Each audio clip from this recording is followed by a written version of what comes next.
ولقد قال الله سبحانه وعز اسمه في كتابه المجيد أعوذ بالله من الشيطان الرجيم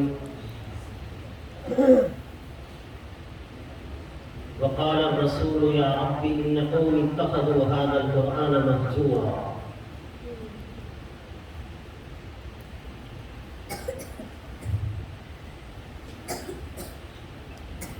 وقال النبي عليه الصلاة والسلام حملة القرآن ورفاع أهل الجنة.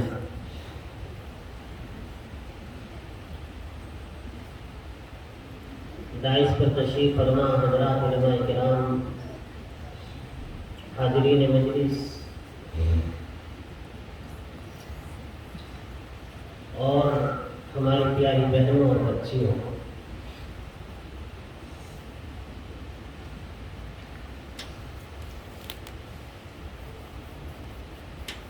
آج کا یہ جلسہ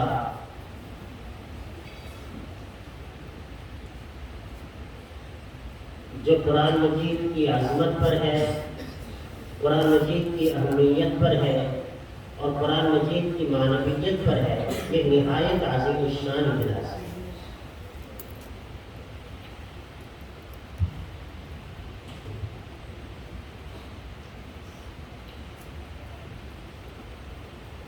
اور ہمارا جو یہ ادارہ ہے جامعہ ہدایت الاسلام،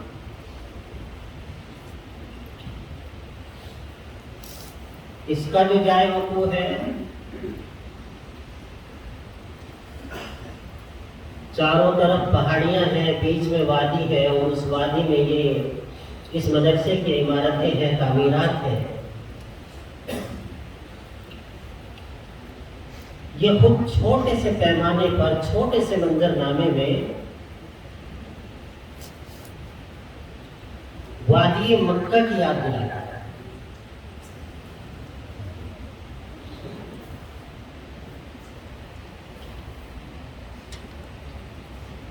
فاتح ہندوستان حضرت خواجہ معین الدین چشتی رحمۃ اللہ علیہ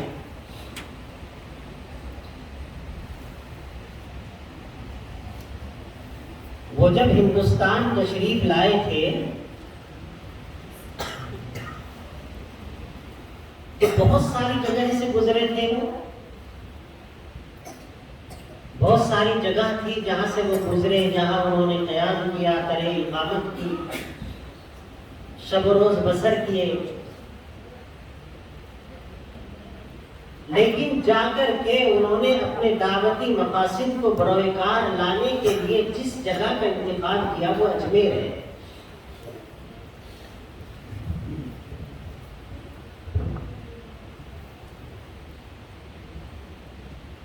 اجمیر کا انتخاب کیوں فرمایا؟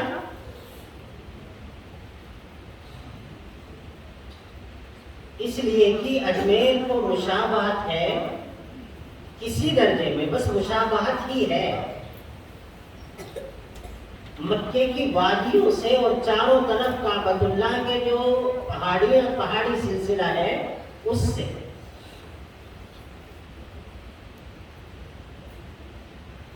اگر کہیں پر مشابہت بھی ہو جاتی ہے تو کئی دفعہ اللہ تبارک و تعالی مشابہت کی بنیاد پر ہدایتوں کے فیصلے فرما دیا کرتے ہیں۔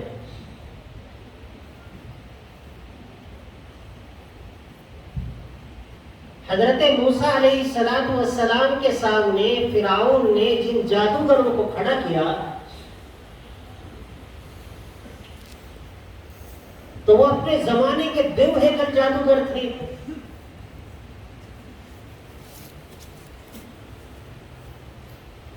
ان کے نام کا ڈنکا بجا کرتا تھا چاروں طرف۔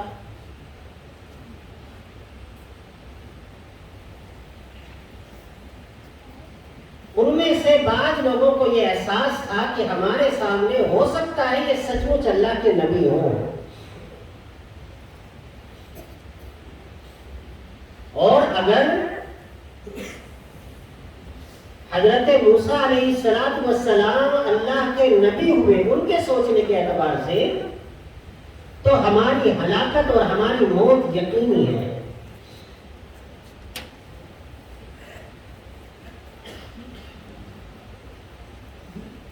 تو ان کے جو بڑے تھے انہوں نے یہ فیصلہ کیا کہ تم لوگ موسیٰ علیہ السلام جیسا لباس پہنتے ہیں تم بھی ایسے ہی پہننا.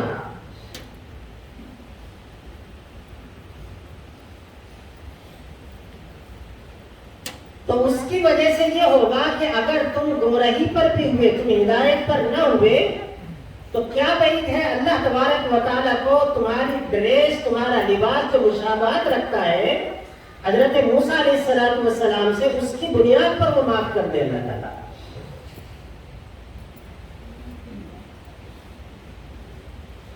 انہوں نے ایسا ہی کیا، اور وہ سارے کے سارے لوگ جو مقابل تھے، جو مخالف تھے، جو عداوت اور دشمنی رکھتے تھے، وہ سارے کے سارے حلقہ بگوش اسلام ہوئے، مسلمان ہوئے.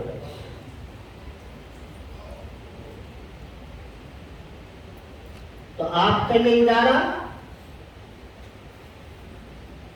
اس ادارے کا نام ہدایت الاسلام، اور اس کا جائے وقوع یہ خود اپنے اندر معنویت رکھتا ہے.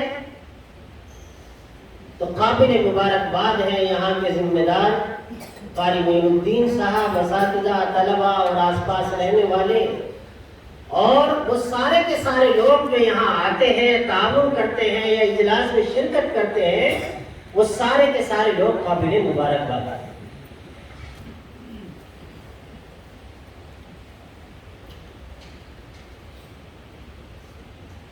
مسئلہ ہے قرآن مجید کا.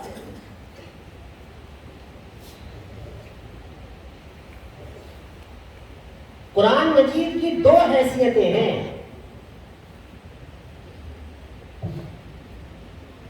قرآن مجید یہ اللہ تبارک و تعالیٰ کا کلام بھی ہے، اور یہ اللہ تبارک و تعالیٰ کی کتاب بھی ہے. اس کو کلام اللہ بھی کہتے ہیں اور اس کو کتاب اللہ بھی کہتے ہیں.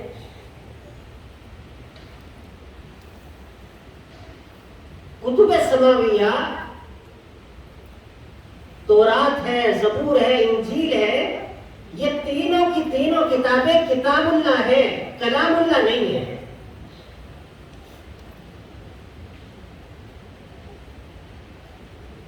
قرآن مجید کی امتیازی شان یہ ہے کہ اللہ تبارک و تعالیٰ نے اس قرآن مجید کا اپنی زبان مبارک سے، زبان اقدس سے نطق فرمایا ہے. جو آپ پڑھتے ہیں الحمد سے لے کر کے سورہ ناس کے اخیر تک، وہ سارا کا سارا اللہ تبارک و تعالیٰ کی زبان سے ادا ہوا ہے.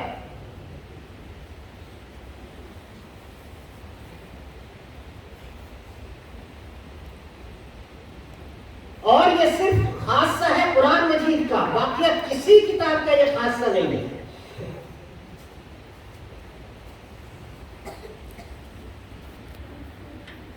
تورات تھی، تورات کو اللہ تبارک و تعالیٰ نے اس طرح نہیں اتارا جیسے قرآن مجید کو اتارا. حضرت موسیٰ علیہ السلام کو اللہ تبارک و تعالیٰ نے کوہ طور پر بلایا، جو آج بھی ملک شام میں ہے، اور وہاں پر اللہ تبارک و تعالیٰ نے تختیوں کی شکل میں حضرت موسیٰ علیہ السلام کو تورات دی.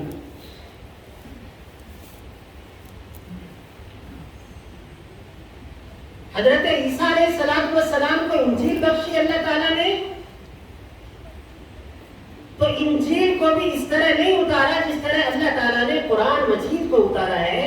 انجیل کو اللہ تبارک و تعالیٰ نے حضرت عیسیٰ علیہ السلام کے دل پر اتارا.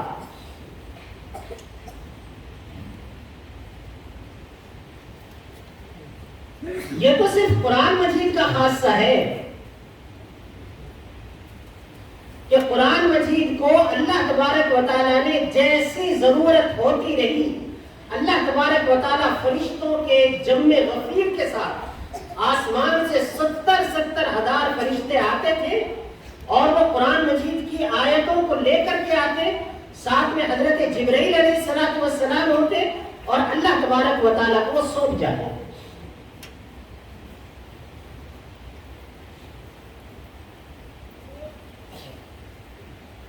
اور پھر اللہ تبارک و تعالیٰ نے قرآن مجید کے اندر جو صلاحیت رکھی جو انتظام رکھا، جو کشش رکھی، وہ نہایت غیر معمولی.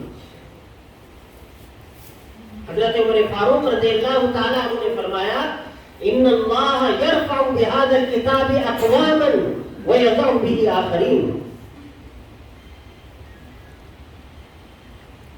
یہ جو قرآن مجید ہے، اللہ تبارک و تعالیٰ اس قرآن کے ذریعے سے کچھ لوگوں کو بلندیاں دیتے ہیں.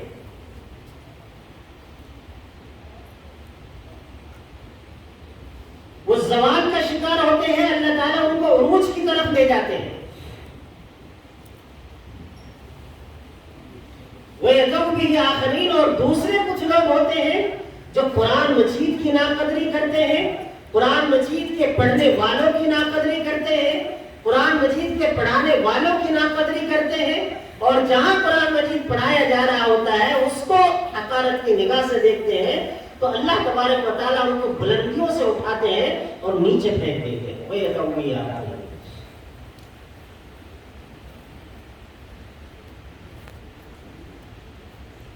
ہمیں یہ سوچنا چاہیے، ہم جو یہاں اس قرآن مجید کے نام پر منعقد ہونے والے اس اجلاس میں ہیں، کہ ہمارے لیے حضرت عمر فاروق رضی اللہ تعالیٰ عنہ کے 2 جملوں میں سے کون سا جملہ ہے؟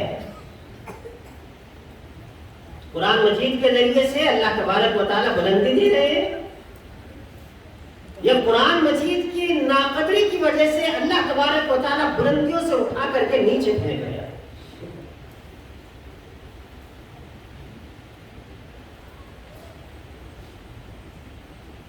اللہ تبارک و تعالیٰ آخری نبی حضرت محمد مصطفیٰ صلی اللہ علیہ وسلم سے پوچھیں گے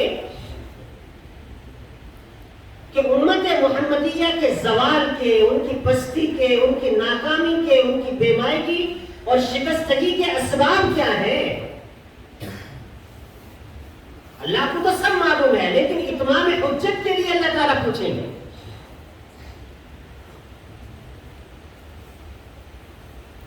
رسول تمہارے پاس آئے، قرآن مجید اللہ نے وہ بخشا جو کسی کو نہیں بخشا. رسول کی سیرت آج بھی ہر گھر میں جو چاہے وہ لے کر کے آ جائے، پڑھ لے اور پڑھا لے. قرآن مجید میں کوئی تحریف لفظی یا تحریف معنوی نہ کر دے. اللہ تعالیٰ نے اس سے حفاظت فرمائی. پھر ناکام اور پست کیوں ہوئے؟ تو اللہ کے نبی صلی اللہ علیہ وسلم عرض کریں گے وقال الرسول یا رب ان قوم اتخذوا هذا القرآن مهجورا. رسول کہیں گے اے میرے رب، ان لوگوں نے میرے قرآن مجید کو جو آپ نے عطا کیا تھا اس کو اپنے پسے پشت ڈال دیا تھا. انہوں نے قرآن مجید کو کھولا ہی نہیں،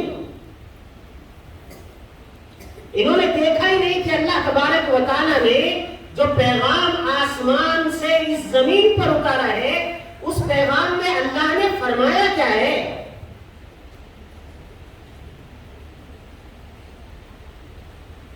ان مسلمانوں نے نہ اپنے عقائد ٹھیک کیے، نہ اپنی عبادات قرآن مجید کی روشنی میں ٹھیک کی، نہ اپنے معاملات کو ٹھیک کیا، نہ اپنی معاشرت کو استوار کیا، اور نہ ہی اپنے اخلاقیات کا تزکیہ کیا.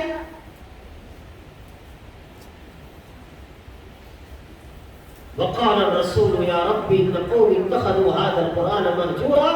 رسول کہیں گے اے میرے رب، ان لوگوں نے قرآن مجید کو پسے پشت ڈال دیا، انہوں نے کبھی نہیں دیکھا. اللہ کا قرآن مجید ہمارے گھر میں رکھا ہوا ہے، اللہ کا قرآن مجید ہماری مسجدوں میں رکھا ہوا ہے. اللہ تبارک و تعالیٰ کا قرآن مجید جو زبانوں پر اگر آ بھی گیا ہے وہ دلوں میں اترا بھی ہے یا نہیں اترا ہے؟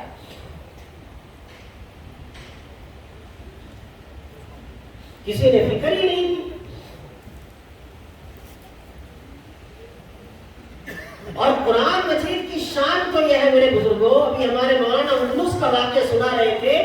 بڑے بڑے ملک، بڑی بڑی حکومتیں، بڑے بڑے فرمانروا قرآن مجید کے سامنے کھڑے ہوئے اور انہوں نے تہیہ کیا کہ ہم قرآن مجید اور مسلمانوں کو مٹا دیں گے.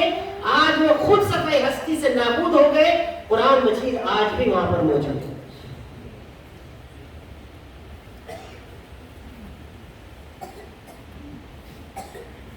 آپ نے روس کا نام سنا ہے؟ رشیا کا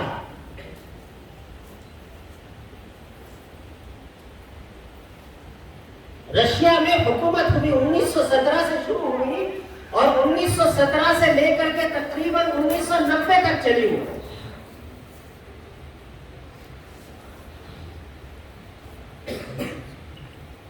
کتنا لمبا زمانہ ہے.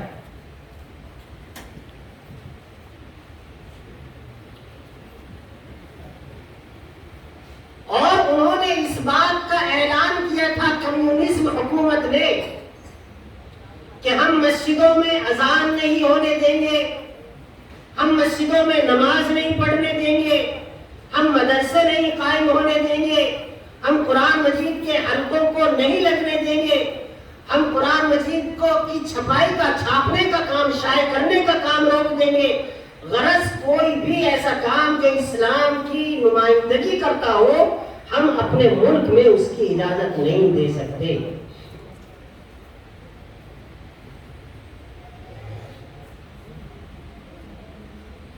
اور جس ملک میں بھی ایسا ہوا, جس گھر میں بھی وہاں پر ایسا ہوا, وہاں پر ہزاروں نہیں لاکھوں لوگوں کو وہاں پر تحقیق کر دیا گیا. 3,000 لوگوں کو گڈھے کھود کر کے انہوں نے دفنا دیا, ایسے اوپر سے مٹیاں ڈال دی.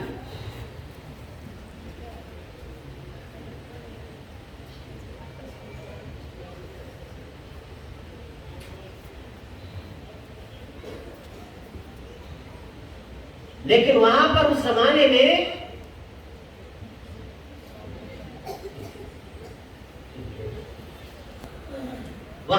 زمانے میں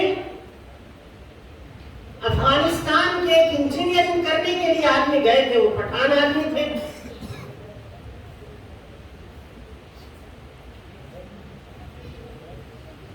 انیس سو 23 کے آس پاس گئے وہ, اور 8-10 سال وہاں پر رہے. جب قرآن مجید کی تعلیم کو عام نہیں کیا جائے گا, دل و دماغ کے اندھیروں کو قرآن مجید کی روشنی سے منور نہیں کیا جائے گا, تو آدمی کو بنیادی باتیں بھی نہیں معلوم ہوگی. وہ ایک جگہ سے گزرے تو ایک نوجوان ان کو ملا, ماڈرن نوجوان. اب وہاں تو نہ ٹوپی کی اجازت تھی, نہ کرتے پائجامے کی اجازت تھی, نہ داڑھی کی اجازت تھی. اور یہ جو یہاں سے گئے تھے انہوں نے پہلے ہی کہہ دیا تھا اپنا لباس پہنوں گا, داڑھی رکھوں گا, اگر آپ اجازت دیں تو پڑھنے کے لیے آؤں, نہیں تو نہیں آؤں گا. لہٰذا وہ وہاں رہا کرتے تھے اپنی پوری داڑھی کے ساتھ, وضع قطع کے ساتھ, نماز پڑھ کر کے رہا کرتے تھے. ایک روز ایک نوجوان ملا, رشیا کا نوجوان. اس نے کہا کہ آپ مسلمان لگتے ہیں ہمیں. انہوں نے کہا ہاں اللہ کا شکر ہے میں تو مسلمان ہوں, داڑھی ہے مجھے, نماز پڑھتا ہوں. وہ کہنے لگے کہ دیکھو کمال کی بات ہے, تم بھی مسلمان ہو اور میں بھی مسلمان ہوں, فرق یہ ہے کہ تم اللہ کو مانتے ہو اور میں اللہ کو مانتا نہیں.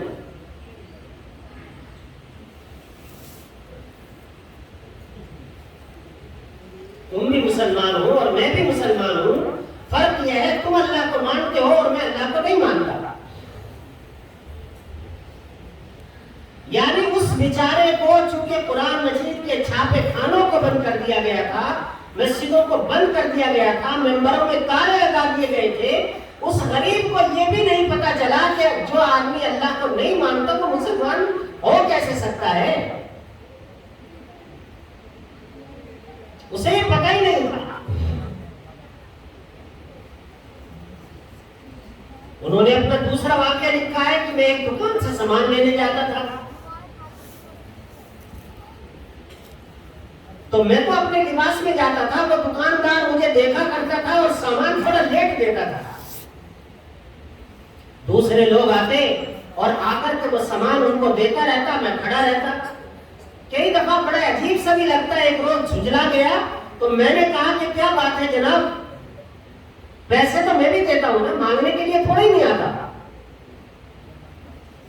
پیسے میں بھی دیتا ہوں, تو آپ مجھے کیوں سامان نہیں دیتے ہو؟ انہوں نے کہا ناراض مت ہوئیے، تھوڑی سی بات کرنی تھی، ان کو سامان دے دوں پھر آپ سے بات کروں گا۔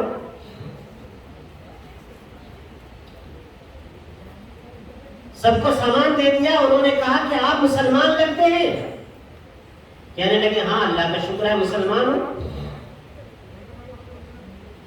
کہ اصل مسئلہ یہ ہے میری دادی مسلمانوں کو یاد کر کے رویا کرتی ہے۔ میرے گھر میں میری دادی امی ہے، وہ بوڑھی ہو گئی ہے، 80-85 سال کی ہو گئی ہے، اور وہ یہ کہتی ہے میں مرنے سے پہلے کسی مسلمان کو جو باشرہ ہو، داڑھی والا ہو اور اسلامی لباس زیب تن کرتا ہو، میں اس کو اپنی مرنے سے پہلے آنکھوں سے دیکھنا چاہتا ہوں۔ انہوں نے کہا ٹھیک ہے۔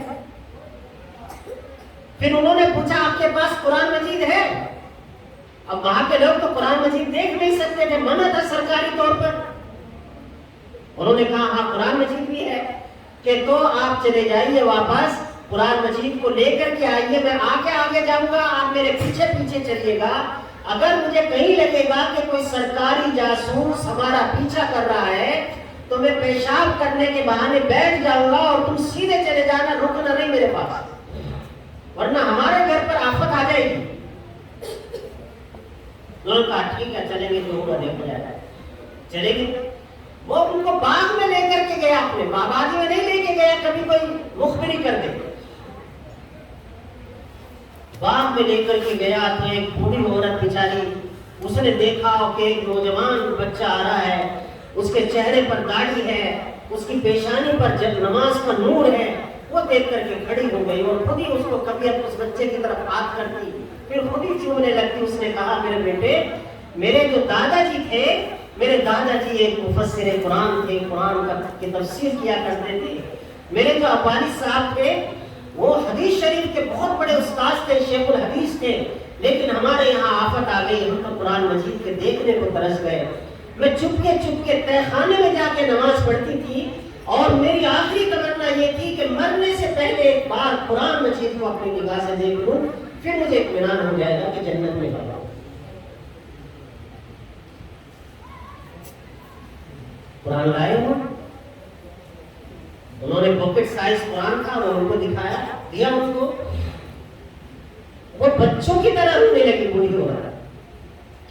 اور پھر وہ ایک بکسہ لے کر کے آئی تھی، اس میں سونے چاندی کی بہت ساری قیمتی چیزیں تھی۔ اس نے کہا بیٹے میرے گھر کے سارا سونا، ساری چاندی اور سارے جواہرات اس میں بند ہیں، یہ میں تمہیں گفٹ کرتی ہوں، تم اس کو لے جاؤ، ہدیہ ہماری طرف سے، اور یہ قرآن مجید تم مجھے دے جاؤ، میں اپنی نسلوں کو دے جاؤں گی کہ دیکھو یہ قرآن مجید ہے، اور ہم اس قرآن مجید کے نازل کرنے والے کے بندے ہیں، اور اس رب نے کیا تعلیمات ہمارے لیے بھیجی ہیں وہ اس قرآن مجید میں اس نے لکھی ہے، اس کو اپنے سینے سے لگا کر رکھنا۔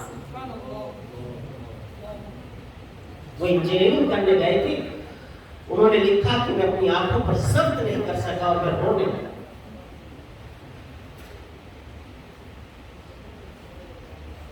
مجھ سے برداشت نہیں ہو سکا۔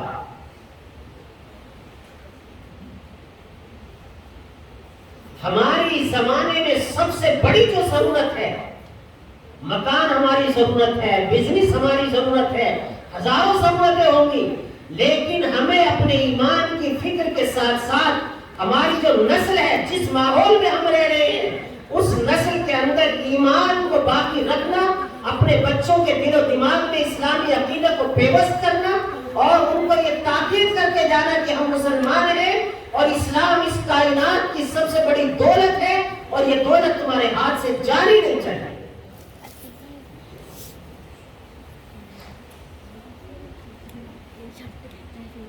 قرآن مجید نے ارشاد فرمایا ان کنتم شهداء اذ حضر یعقوب الموت اذ قال لبنيه ما تعبدون من بعدي قالوا نعبد الهك واله آبائك ابراهيم واسماعيل واسحاق الها واحدا ونحن له مسلمون۔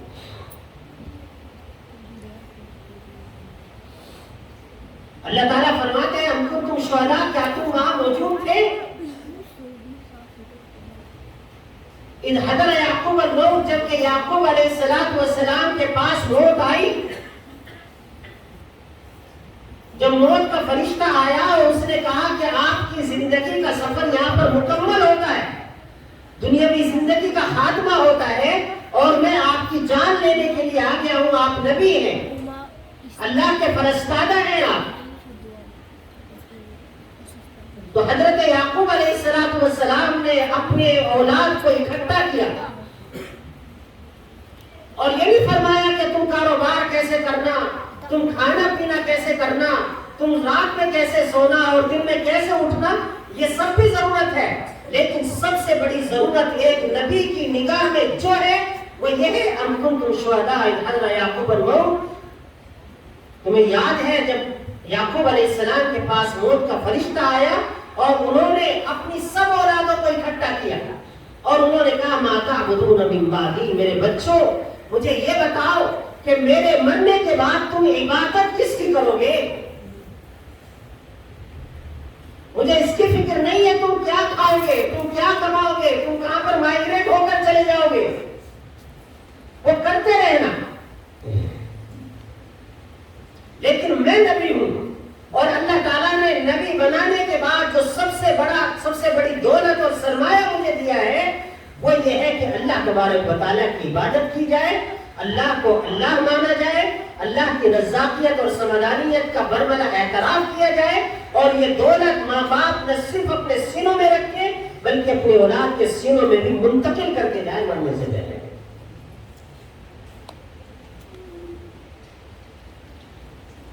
دنیا میں کسی کا اعتماد اور اطمینان نہیں ہو سکتا. اگر ہو سکتا تو ایک نبی کو ہوتا اپنی اولاد پر.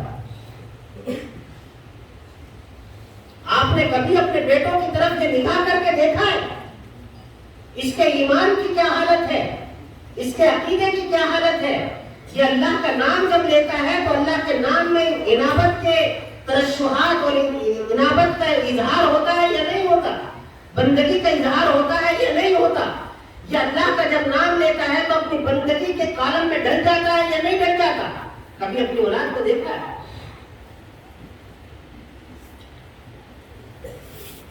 اب وہ تو نبی کے بیٹے تھے, انہوں نے کہا قالوا نعبد الہ, اے ہمارے ابو جان آپ بے فکر رہیے, ہم ہر حالت میں نعبد الہ, آپ کے ہی خدا کی عبادت کریں گے, کسی اور کی نہیں.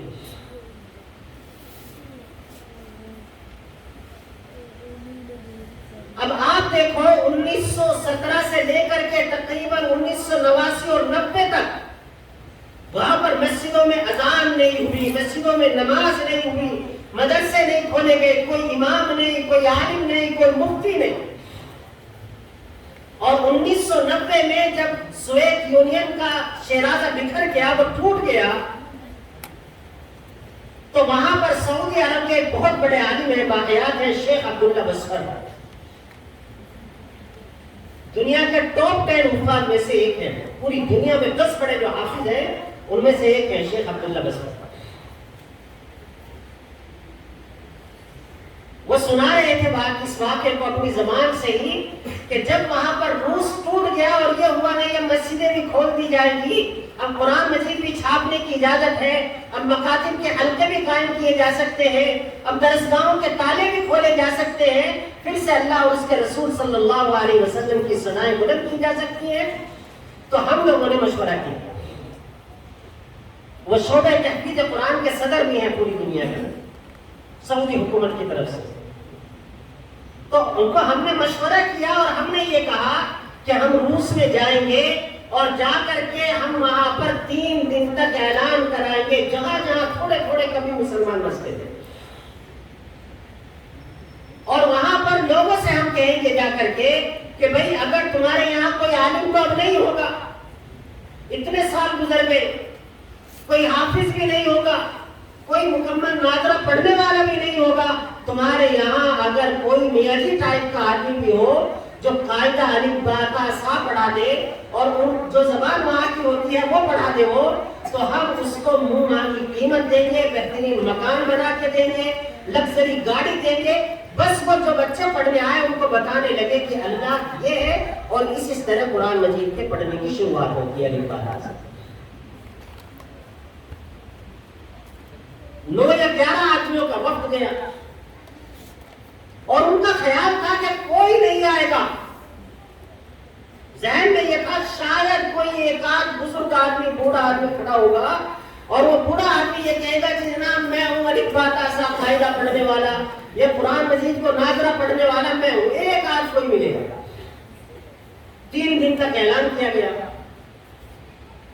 3 دن اعلان کرنے کے بعد جس جگہ اکٹھا تھے وہ بھی ایسی وادی تھی جیسے یہ ہمارا مدرسہ ہے، اور وہاں پر وہ بڑے بڑے علماء جو عرب سے آئے تھے وہ سب لوگ پہنچ گئے۔ لوگوں کا ایک ٹھاٹے مارتا ہوا سمندر تھا سامنے، بے تحاشا لوگ تھے وہاں موجود۔ ان میں سے ایک آدمی جو رشین زبان جانتا تھا اس نے کہا کھڑے ہو کر کے کہ بھائی تم میں سے کوئی آدمی قرآن مجید ناظرہ پڑھنے والا ہے؟ 2-3 لاکھ لوگوں کے مجمع میں، اور دل میں یہ کہ کوئی نہیں کہنے گا کہ میں قرآن مجید کو ناظرہ پڑھنے والا ہوں۔ لیکن قرآن مجید کا اعجاز اور معجزہ دیکھیے اللہ تبارک و تعالیٰ کا کہ جب یہ اعلان ہوا تو 17,000 بچے نوجوان کھڑے ہوئے اور انہوں نے کہا کہ ہم نے تلواروں کے سائے میں قرآن مجید کی حفاظت کی، ہم حافظ ہیں۔ ہم نے جھوٹ موٹ کی قبریں بنائی قبرستان میں، اور ہمارے پڑھانے والے قبروں میں بیٹھ کر کے رات رات بھر ہمیں پڑھاتے تھے کہ کوئی سی آئی ڈی دیکھنے والا جا کر کے سراغ رسانی نہ کر دے اور ہمارے گھر والوں پر آفت نہ آ جائے۔ ہم نے جھوٹی قبریں بنا کر کے اپنے بچوں کو وہاں پڑھایا اور وہاں پڑھے۔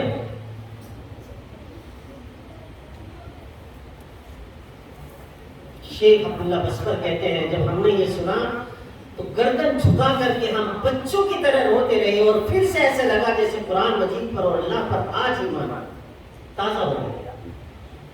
ایسی ظالم حکومت، دنیا کی سب سے بڑی سپر پاور تھی وہ زمانہ، امریکہ تو بعد میں بنا، جہاں کوئی اللہ کا نام نہیں لے سکتا تھا۔ 17,000 بچے اس مجلس میں تھے، اور بھی کتنے لوگ ہوں گے جو وہاں نہیں موجود ہوئے اور آئے ہوں گے۔ کئی منٹوں تک وہ روتے رہے سب لوگ، اور انہوں نے اللہ تبارک و تعالیٰ کے سامنے سجدے کیے، شکرانے کے سجدے کیے کہ اللہ یہ صرف آپ کا معجزہ ہو سکتا ہے۔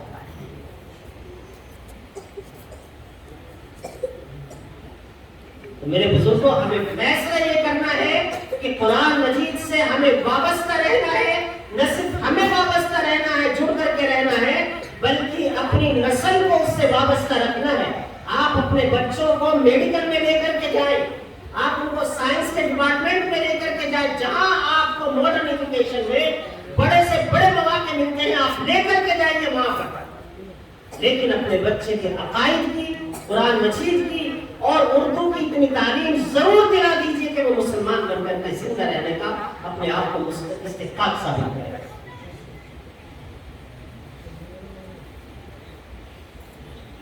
قرآن مجید پر کوئی حرف نہیں لگا سکتا، کوئی سوال یا نشان نہیں لگا سکتا۔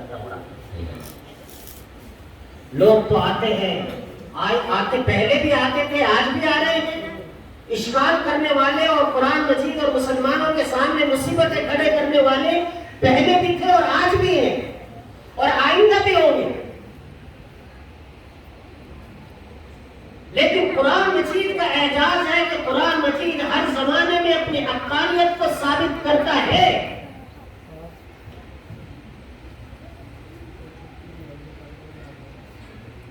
دور عباسی کا ایک واقعہ ہے، جیسے ہمارے یہاں مغل ہوئے، تغلق ہوئے، بہت سارے لوگ ہوئے، بہت ساری حکومتیں ہوئی ہیں۔ ایسے اللہ کے نبی صلی اللہ علیہ وسلم کے زمانے کے بعد، خلفائے راشدین کے بعد 2 بڑی حکومتیں ہوئی، ایک عباسی حکومت اور ایک اموی حکومت۔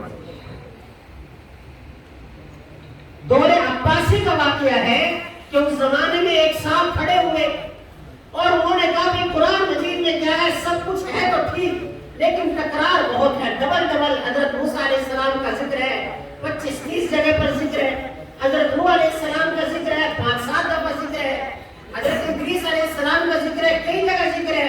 اور ہمارا جو زمانہ ہے یہ بزی لائف ہے، ہمارے زمانے میں کسی کے پاس اتنا وقت نہیں ہے کہ وہ اتنے قرآن مجید کے اتنے سارے صفحات ہیں ان کو پڑھے۔ اب ایسے سرفرے لوگوں کے ساتھ کچھ ان پڑھ لوگ ویسے ہی خوش عقیدگی میں جمع ہو جاتے ہیں، اور وہ سوچتے ہیں واہ کتنی بڑی بات ہے، یہ تو جینیس مائنڈ آدمی ہے بھائی، اس طرف تو کسی کا دماغ ہی نہیں گیا تھا، اس کا چلا گیا۔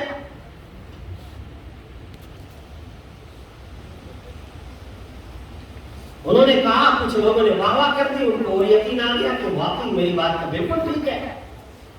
بادشاہ کے پاس چلے گئے، مسلم بادشاہ تھا، ان کے پاس چلے گئے اور ان سے جا کر کے کہا کہ اصلاً اللہ تعالیٰ نے مجھے غیر معمولی صلاحیتوں سے نوازا ہے اور قرآن مجید میں بہت ساری جگہ تکرار ہے، ڈبل چیزیں ہیں، میں یہ چاہتا ہوں کہ قرآن مجید سے جو ڈبل چیزیں ہیں ان کو ختم کر دوں۔ حضرت موسیٰ علیہ السلام کا ذکر آئے تو بس ایک دفعہ ہے، حضرت نوح علیہ السلام کا ذکر آئے بس ایک دفعہ ہے، ایک جگہ ہے۔ بادشاہ سمجھ گئے کہ اس آدمی کا دماغی توازن مینٹلی پرابلم ہو گئی ہے، اس کو دماغی توازن بگڑ گیا اس آدمی کا، اور اب اس کو چاہے جتنا سمجھاؤ یہ آسانی سے ماننے کو راضی نہیں ہوگا، اس لیے کہ گمراہی اس کے دل و دماغ میں رچ بس گئی ہے۔ انہوں نے پوچھا پھر کیا کرنا چاہتے ہو؟ کہ میں قرآن مجید کا مختصر قرآن بنانا چاہتا ہوں، قرآن مجید لمبا چوڑا ہے، مختصر کر دوں گا، مختصر قرآن بنانا چاہتا ہوں۔ انہوں نے کہا اچھا جلاد کو بلاؤ، جلاد آ گئے، کہا چمڑا بچھا دو، چمڑا بچھا دیا گیا، اور چمڑا بچھانے کا مطلب یہ تھا کہ اب جو صاحب آئے تھے ان کی گردن لپیٹی، اب وہ زندہ سلامت نہیں جائیں گے، وہ گھبرا گئے۔ انہوں نے کہا بادشاہ سلامت کیا کر رہے ہو؟ میں نے کوئی غلطی تو نہیں کی، میں تو ایک علمی کام کرنا چاہ رہا ہوں، قرآن مجید کو مختصر کرنا چاہ رہا ہوں۔ انہوں نے کہا مختصر قرآن بنانا چاہ رہے ہو نا؟ کہ ہاں، کہ تم یہ چاہتے ہو کہ چیز ایک ایک رہے، دو نہ ہو، کہ ہاں کہ بس میں وہ تمہارا ہی کام کر رہا ہوں۔ میں جلاد کو حکم دینے والا ہوں کہ اس آدمی میں جتنی چیزیں ڈبل ہیں جو تکرار کے ساتھ ہیں وہ ایک ایک کر دے، اس کا ایک ہاتھ کاٹ دو، اس کا ایک پیر کاٹ دو، اس کی ایک آنکھ پھوڑ دو، ایک ناک کا نتنا ختم کر دو۔ تم مختصر القرآن بنا رہے ہو، میں مختصر الانسان بناؤں گا۔ وہ سجدے میں گر گیا، انہوں نے کہا میری سمجھ میں نہیں ہے، تو بہت ضروری ہے، ڈبل ہونا چاہیے چیزوں کا۔ میری سمجھ میں آ گیا، آئندہ میں کوئی ایسی بات نہیں کروں گا۔ انقلابات نو بنو تو ہوا کیے ہیں، ہوا کریں گے، یہ سب چلتا رہتا ہے۔ ہماری ذمہ داری یہ ہے کہ ہم قرآن مجید سے، علماء سے، مدارس سے، مساجد سے اپنے تعلق کو ختم نہ ہونے دیں، اور اپنے بچوں کو جہاں بہت ساری چیزیں سمجھاتے ہیں وہاں پر ان کو قرآن مجید سے، قرآنی تعلیم سے، سیرت سے، احادیث مبارکہ سے اپنے سامنے ان کے سر رشتے کو، ان کے تعلق کو جوڑ کر کے جائیں، اپنی آنکھیں بند کرنے سے پہلے۔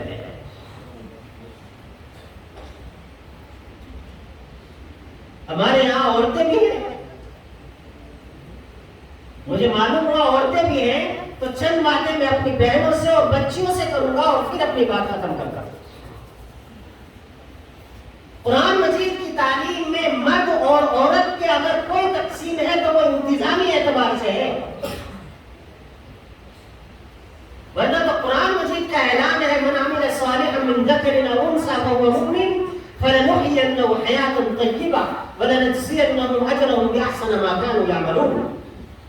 کوئی بھی مرد ہو یا عورت ہو، جو بھی اچھے کام کرے گا ہم اس کو بہترین زندگی فراہم کریں گے، اس دنیا میں بھی اور انشاءاللہ والعزیز اس دنیا کے بعد میں آخرت میں بھی۔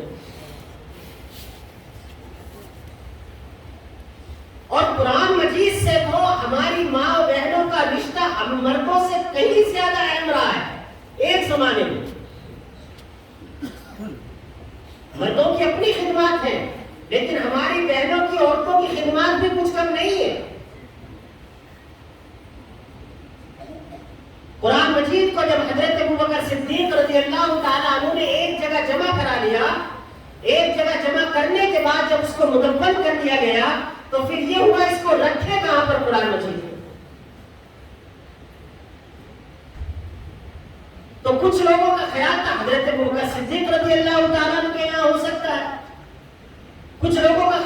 عشرہ مبشرہ صحابہ کرام جو ہیں ان کے یہاں، لیکن جمہور صحابہ کرام رضوان اللہ تعالی علیہ مجمعین نے فرمایا کہ اس قرآن مجید کے جس گھر میں رکھنے کا سب سے زیادہ مستحق جو گھر ہے وہ حضرت حفصہ رضی اللہ تعالی عنہ ہے، جو اللہ کے نبی صلی اللہ علیہ وسلم کی زوجہ ہے، ہم سب کی ماں ہے، اور حضرت عمر فاروق رضی اللہ تعالی عنہ کی صاحبزادہ ہے۔ ان کے یہاں پر رکھا گیا وہ قرآن مجید، مرد کے یہاں نہیں رکھا گیا، ہماری ماں کے پاس رکھا گیا۔ اور اسلام نے تو عورت کو تعلیم کا حق دیا تھا 1443 سال، اس سے بھی پہلے۔ پوری دنیا کی تاریخ، جو ممالک آج آپ کے سروں پر بیٹھے ہوئے ہیں مغربی ممالک، وہاں پر 1740 عیسوی میں سب سے پہلے فرانس کی ایک بچی نے پڑھنے کی درخواست پیش کی۔ 1740 میں فرانس کی پہلی بچی تھی، اس نے کہا فرانس استاد ہے تمام ملکوں کا وہاں کا جدید تاریخ میں، پہلی تاریخ میں یونان رہا ہے۔ تو فرانس کی ایک بچی آئی اور اس نے کلیسا کے سامنے درخواست کی مجھے حق دیا جائے کہ میں بھی تعلیم حاصل کروں۔ سب لوگوں نے منع کر دیا کہ نہیں، عورتوں کے لیے تعلیم کی اجازت ہمارے یہاں نہیں۔ بعد میں ایک دوسری بچی نے جو نیپولین بوناپارٹ کی تھی، شاہی گھرانے سے تعلق رکھتی تھی، اس نے درخواست دی میں پڑھوں گی، اور یہ میں تمہیں بتا رہی ہوں، درخواست نہیں کر رہی ہوں۔ تو اس کو پڑھنے کی اجازت دی گئی۔ ہمارے یہاں تو اللہ کے نبی صلی اللہ علیہ وسلم کے زمانے سے شروع ہو گیا تھا۔ اس لیے علم کے معاملے میں ہماری بچیوں کا مقام بچوں سے کسی بھی اعتبار سے کم نہیں۔ عربی میں ایک حکایت ہے، ایک مقولہ ہے، عربی میں کہا جاتا ہے النساء مصانع للرجال۔ میں اپنی بہنوں کو بتا رہا ہوں، عربی میں کہا جاتا ہے النساء مصانع للرجال، کی عورتیں جو ہیں وہ مردوں کو مرد بنانے کی، ان کے اندر ہمت پیدا کرنے کی، ان کی تربیت کے مراحل کو پورے طور پر انجام دینے کی اللہ تعالیٰ نے ان کو غیر معمولی صلاحیت بخشی۔ دنیا کی تاریخ میں آپ کو جتنے بڑے لوگ ملیں گے ان کے پیچھے ان کی بڑی مائیں ملیں گی۔ ماں نے اپنے بچوں کو تیار کیا تو دنیا کو بڑے بڑے لوگ ملے۔ کتنے لوگ ہیں دنیا میں؟ آپ کے آس پاس کوئی رہتا ہو آپ ان کو دیکھ لو۔ سر سید احمد خان صاحب تھے، تو سر سید احمد خان صاحب دہلی رہا کرتے تھے، دریا گنج میں، بڑے گھرانے کے آدمی تھے۔ ایک بار نامناسب لب و لہجے میں ذرا برے الفاظ میں اپنے گھر کی خادمہ کو ڈانٹ دیا،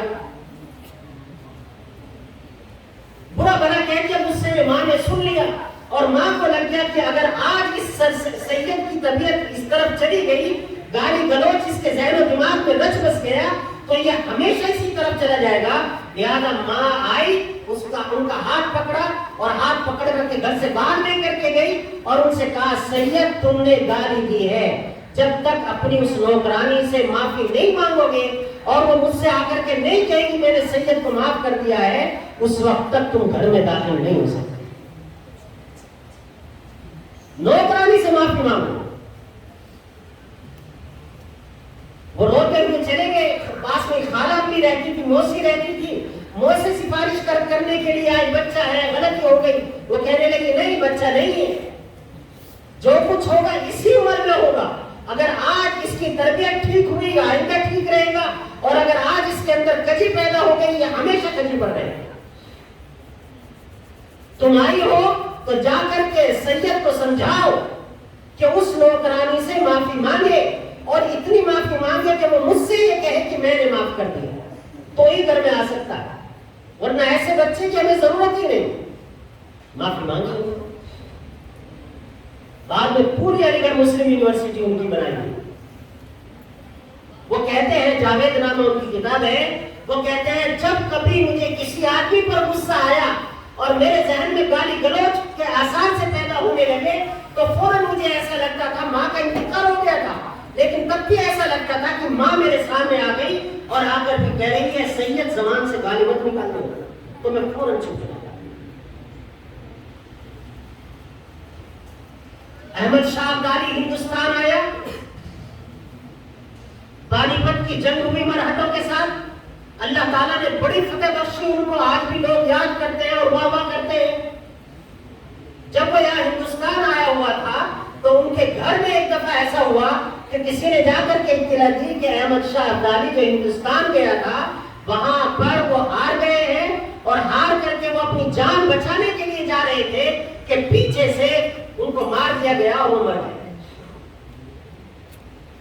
باپ کی آنکھوں میں بھی آنسو آ گئے، محلہ بھی آہو بکا کرنے لگا، رونے دھونے لگے۔ ان کی والدہ کہنے لگی کہ احمد شاہ ابدالی ہو سکتا ہے ہار گئے ہو، اور یہ بھی ہو سکتا ہے کہ ان کا انتقال ہو گیا ہو، شہادت ہو گئی ہو، لیکن وہ پیٹھ دکھا کر نہیں بھاگے ہوں گے،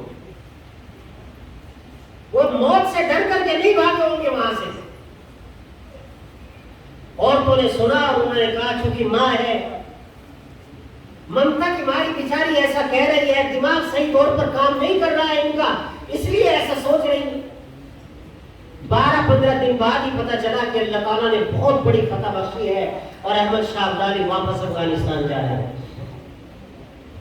تو سارا کا سارا محلہ ان کی ماں کے پاس اکٹھا ہو گیا اور انہوں نے کہا سب تو غم میں ڈوب گئے تھے، لیکن تمہیں اتنا یقین کیسے تھا کہ میرا بیٹا ہار تو سکتا ہے لیکن بزدلوں کی طرح بھاگتا ہوا نہیں مارا جا سکتا تھا؟ اس کی کیا وجہ تھی؟ انہوں نے بتایا جب سے احمد شاہ ابدالی پیدا ہوا اس دن سے اگر میں کسی کام میں لگی ہوئی اور احمد شاہ ابدالی رونے لگا اور کسی وجہ سے اگر میرا وضو نہ ہوا تو بغیر وضو کے میں نے احمد کو دودھ نہیں پلایا۔ وہ روتا رہا، میں نے اسے رونے دیا، میں نے پانی تلاش کیا، پانی سے وضو کیا اور وضو کرنے کے بعد احمد کو اٹھایا اور اٹھا کر کے اس کو دودھ پلایا، اور جب میں اس کو دودھ پلاتی تھی تو میں قرآن مجید کی تلاوت کیا کرتی تھی، اس لیے میرا بیٹا بزدل نہیں ہو سکتا۔ تو اس لیے میری پیاری بہنوں اور بچیوں، ہماری ذمہ داری کچھ کم نہیں ہے، نئی نسل کو ایمان سے وابستہ کرنا، ان کو مستقبل کے اسلام کے لیے تیار کرنا اور ان کے اندر ایمانی جوہر پیدا کرنا، یہ ذمہ داری ہماری مردوں سے کئی زیادہ ہماری ماں بہنوں کی ہے۔ اللہ تعالیٰ ہمیں بھی اسلام پر باقی رکھے اور ہماری آئندہ آنے والی نسلوں کو بھی، اور اللہ تعالیٰ ہمارے یہاں حاضری کو بھی قبول فرمائے۔ باقی دعوانا الحمدللہ۔